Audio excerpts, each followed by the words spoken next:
ফেনী শহরের কেন্দ্রীয় বড় মসজিদের নামাজের সময়সূচির ডিজিটাল বোর্ডে হঠাৎ করেই আওয়ামী লীগ আবার ফিরবে জয় বাংলা লেখা একটি স্ক্রল ভেসে ওঠার ঘটনা ঘটেছে।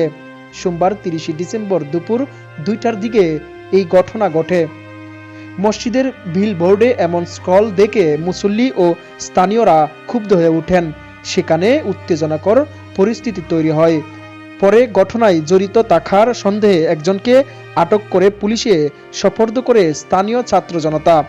প্রত্যক্ষদর্শী সূত্রে জানা যায়, সোমবার দুপুর ২টা থেকে সোয়া ৩টা পর্যন্ত বড় মসজিদের ডিজিটাল বোর্ডে আওয়ামী লীগ আবার ফিরবে জয় বাংলা লেখা স্ক্রলটি দেখা যায়।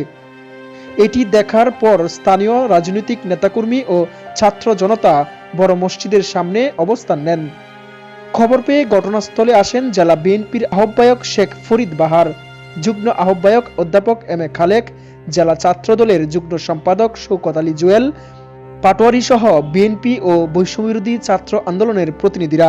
পরে সেখানে বিভিন্ন স্লোগান দিয়ে বিক্ষোভ করেন তারা।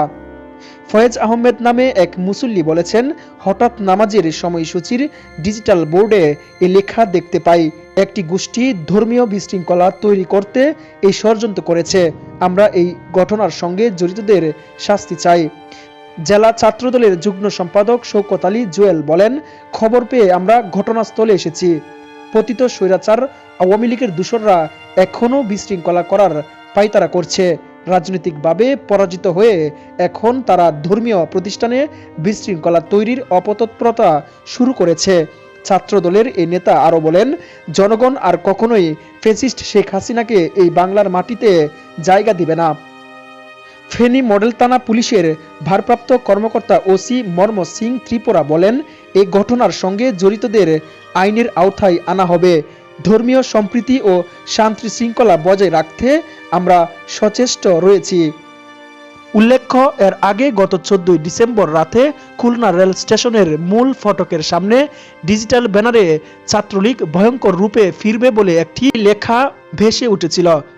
সেই ঘটনার আগে গত 24 অক্টোবর ঢাকার কমলাপুর রেল স্টেশনের বেরোনোর রাস্তায় লাগানো ডিজিটাল ডিসপ্লে বোর্ডে ভেসে উঠেছিল আওয়ামী লীগ জিন্দাবাদ লেখা। ঘটনা জানাজানি হওয়ার পর রেল কর্তৃপক্ষ ওই ডিসপ্লে বোর্ডগুলি বন্ধ করে দেয়।